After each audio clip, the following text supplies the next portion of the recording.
चलिए अब बुलेटिन में बढ़ते आगे। दुमका उपचुनाव के लिए आज जेएमएम प्रत्याशी बसंत सोरेन ने नामांकन दाखिल कर दिया है और नामांकन से पहले बसंत सोरेन दिशो मांझी धाम पहुंचे, जहां उन्होंने पूजा अर्चना की। उसके बाद बसंत सोरेन ने धर्मस्थल और पगला बाबा मंदिर में पूजा अर्चना की।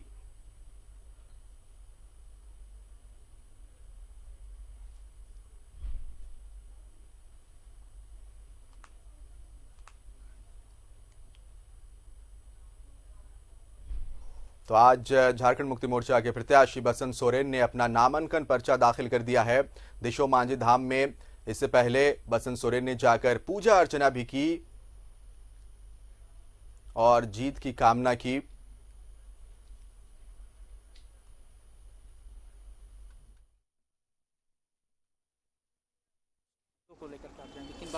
देखिए, मैंने कहा कि मुद्दे पुरानी सरकार ने खुद इतने खड़े कर रखे हैं जिसको हेमंत जी रात दिन लग करके खत्म करने के चक्कर में हैं, व्यस्त रहते हैं इसी चीजों में ही। तो वही मुद्दे हैं, उन मुद्दों को ही लेके मैं आगे बढ़ूंगा। विपक्ष कह रहा है कि 9 बनाम 5 साल की बात करें, वो कह रहे हैं कि 9 साल में कुछ काम नहीं हुआ, सड़कें 9 साल में 9 महीने में कोई काम नहीं हुआ और ये सड़कें जर्जर हो गई। ये मुद्दा बड़ा उठाएंगे। बात तो बड़ा सही कहा उन्होंने। 9 महीने में उनको ये पता नहीं है कि 7 महीना कोरोना में ही चला गया। 5 साल में जिन कामों को हेमंत जी ने 14 महीने में किया, 5 साल में उसको नहीं गिनवा पाए ये ढंग से। तो ये तो अभी 2 महीने की सरकार बननी है, चलना शुरू किया है सरकार ने। और इतने पुराने इनके मुद्दे रहे हैं, उसी को सुलझाने में तो हेमंत जी परेशान है, ये सरकार परेशान है। पिछले चुनाव में बाबूलाल जी आपके साथ थे, आजसू भी अलग था, इस बार वो सब लोग एक जगह हो गए। कितना ये चैलेंजिंग हो, चुनौतीपूर्ण? नहीं, मुझे कभी भी चुनाव चैलेंजिंग लगता नहीं है।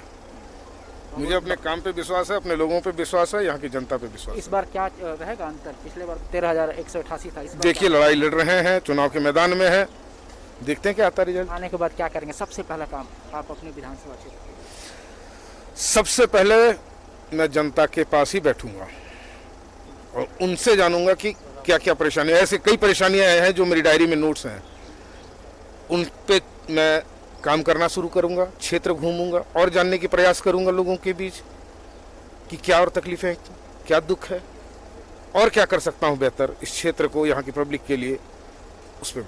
सर, आप तो पर्दा के पीछे रहे हैं, आप काम करते रहे। लोकसभा चुनाव में भी हमने आपको देखा था, जब हार हुई थी तो आपने एक बात कही थी कि बाहर के जो लोग आए पार्टी में जुटे, हम लोगों ने उनको तरजीह दे दी अपने कार्यकर्ताओं को। लगता कहीं मिस हुआ था लोकसभा?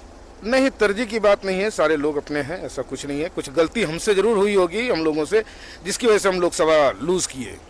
कहीं कमी रही होगी, उस कमी को ही हमने विधानसभा में पूरा करने का काम किया। आप जितना रणनीतिकार रहे, आप बैक पर्दे से जो काम किया आज, उसका लग रहा है कि आप पार्टी ने आपको?